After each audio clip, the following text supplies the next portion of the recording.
So I work for UNCTAD, that's the United Nations Conference on Trade and Development.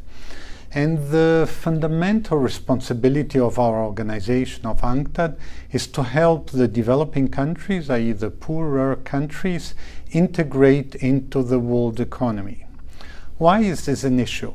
Well, the point is that the poor countries, they have got less technology, less performant companies, less capital, less everything, less educated people than the other countries with which they are competing in international trade. So the whole question is how the poor countries can make the best of dealing with other countries in terms of trade, but also investment, technology, and finance.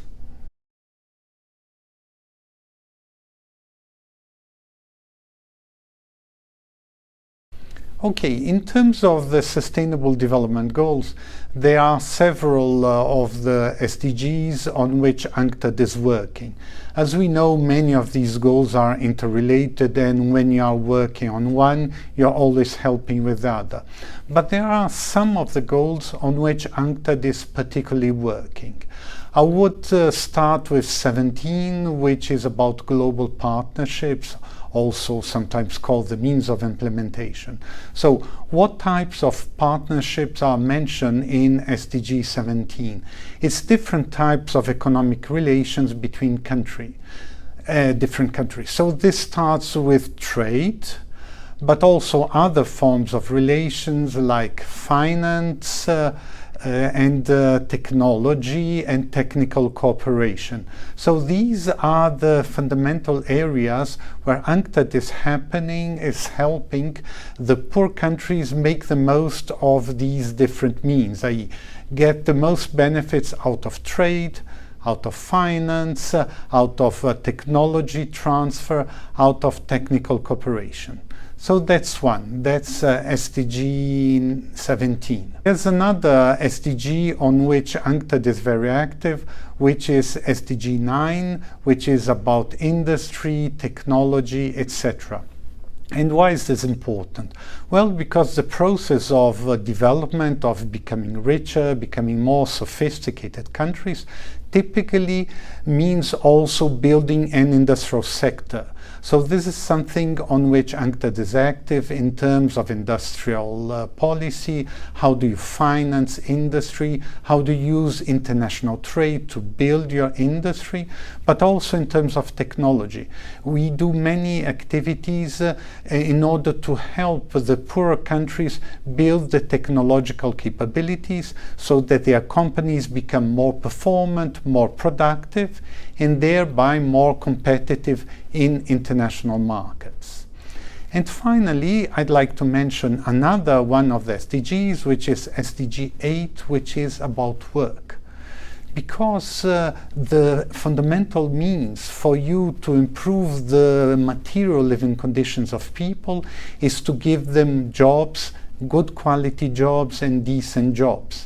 And this you can only achieve if you have a growing economy, an economy which is becoming more sophisticated and more competitive internationally.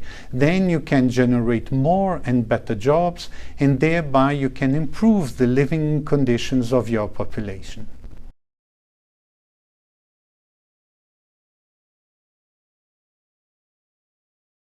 Well, the present context is a very difficult and challenging context internationally, because we are now in a situation in which the world is going through a succession of crises, which are following each other, but we are also in a situation in which a new crisis is emerging before the previous one has been solved.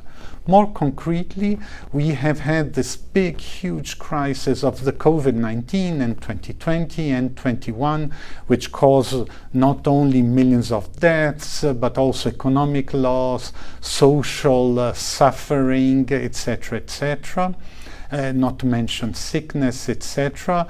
But this also had a very serious economic impact in terms of loss of employment, loss of economic activity. So that was particularly hard to live with for developing countries which are the countries which have the least the means to combat these negative effects of COVID-19. So just when we went into 2022 and thought that the worst effects of the COVID-19 crisis were over, came the war in Ukraine. And this had, even though it's a local war, this has worldwide consequences in terms of rising prices of energy, of oil, of food, etc. And this has major negative impacts, particularly for the poor countries. You have to think that there are many poor countries which are dependent on imports of food in order to feed their population. And this is particularly critical for the poor among the population of these developing countries, because they spend a big part of their income on food. If food prices are rising, this will simply mean that they will become poorer than they were. And finally, and related to these two other crises, you have another one, which is the fact that the world economy is cooling down. What does it mean? It means that for you to get international financing for your economy, it's going to become more expensive, whereas at the same time, international trade, international financial flows are going to diminish. Under these circumstances, it's even more difficult for developing countries to export, to finance their development, and to have access to better performing technologies. So it's a very difficult international situation. Under these situations of international tensions, crises, etc., there is one phenomenon which gets typically heard, and this is multilateralism.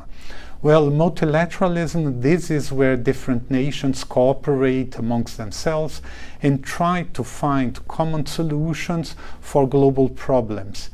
If you have a situation of international tension, geopolitical competition, war, etc., it becomes much more difficult for countries to come together and try to find common solutions for global problems like poverty, hunger, and climate change.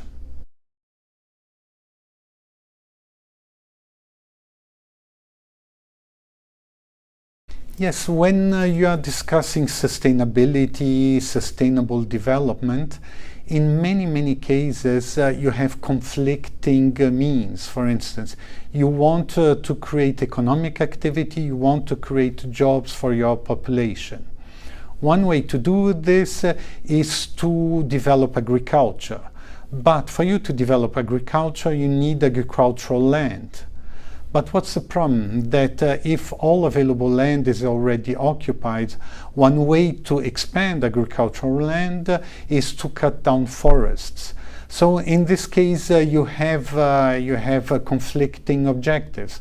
What is it more important, to expand agriculture and to create jobs for those who work in agriculture, or to preserve forests and preserve all of the good things and services that forests bring to local communities?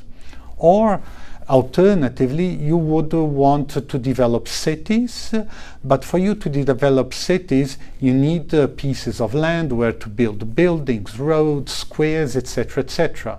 But this means that if you're using land to develop cities, you're not using that land for agriculture, or possibly even earlier this was forest land. So you have yet another alternative and conflicting use.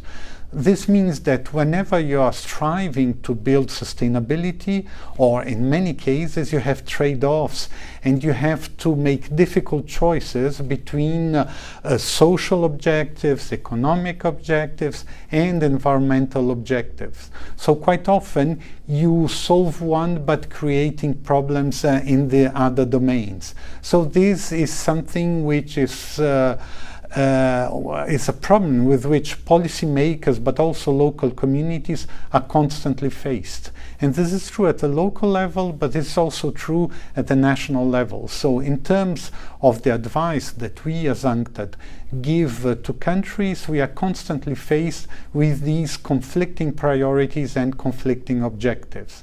So the important thing is still to find ways if possible, to reconcile them. For instance, pursuing one type of objective, let's say job creation in the short term, while doing other objectives like preservation of forests in the long term. So we are always trying to reconcile these different objectives.